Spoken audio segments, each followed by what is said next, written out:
ঘুষের বিনিময়ে শিক্ষক নিয়োগ শিক্ষার মানোন্নয়ন নাকি দেশের ভবিষ্যৎ ধ্বংসের মূল কারণ?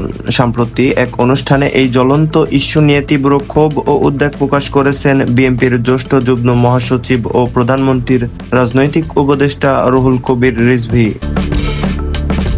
তার স্পষ্ট বার্তা, ঘুষ নিয়ে শিক্ষক হলে শিক্ষার মান কখনো বাড়বে না। 11 জুলাই রাজধানীর মিরপুরের মণিপুর উচ্চ বিদ্যালয় ও কলেজে আয়োজিত একটি বার্ষিক প্রশিক্ষণ কর্মশালায় প্রধান অতিথি হিসেবে যোগ দেন রুহুল কবির রিজভী। সেখানে তিনি বর্তমান শিক্ষা ব্যবস্থার এক অন্ধকার দিক তুলে ধরেন। তিনি প্রশ্ন তুলেন, একজন শিক্ষক যদি 5 থেকে 10 লাখ টাকা ঘুষ দিয়ে চাকরি পান, তবে তিনি শিক্ষার্থীদের কি শিখাবেন? যার নিজের নৈতিকতার ভিত্তি নড়বড়ে, তিনি কিভাবে একটি নৈতিক মূল্যবোধ সম্পন্ন নতুন প্রজন্ম গড়ে তুলবেন?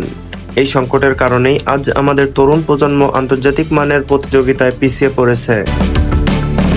বিভিন্ন গণমাধ্যমের বরাত দিয়ে তিনি অভিযোগ করেন, বর্তমানে একটি প্রাথমিক বিদ্যালয়ের শিক্ষক হতে 5 থেকে 10 লাখ এবং মাধ্যমিক বিদ্যালয়ে 15 থেকে 20 লাখ টাকা পর্যন্ত ঘুষ দিয়ে হচ্ছে, যা অতীতের যে কোনো সময়ের চেয়ে কল্পনাতীত ও লাভজনক।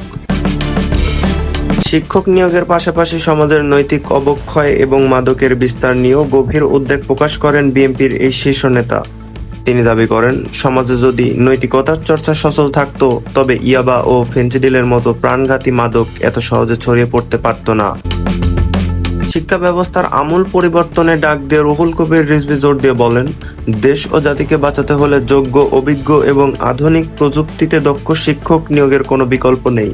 অযোগ্যদের দিয়ে শিক্ষা খাতের উন্নয়ন অসম্ভব মন্তব্য করে তিনি একটি চমৎকার রূপক ব্যাখ্যা করেন। তিনি বলেন, কাগজের নৌকা দিয়ে কখনো নদী পার হওয়া যায় না।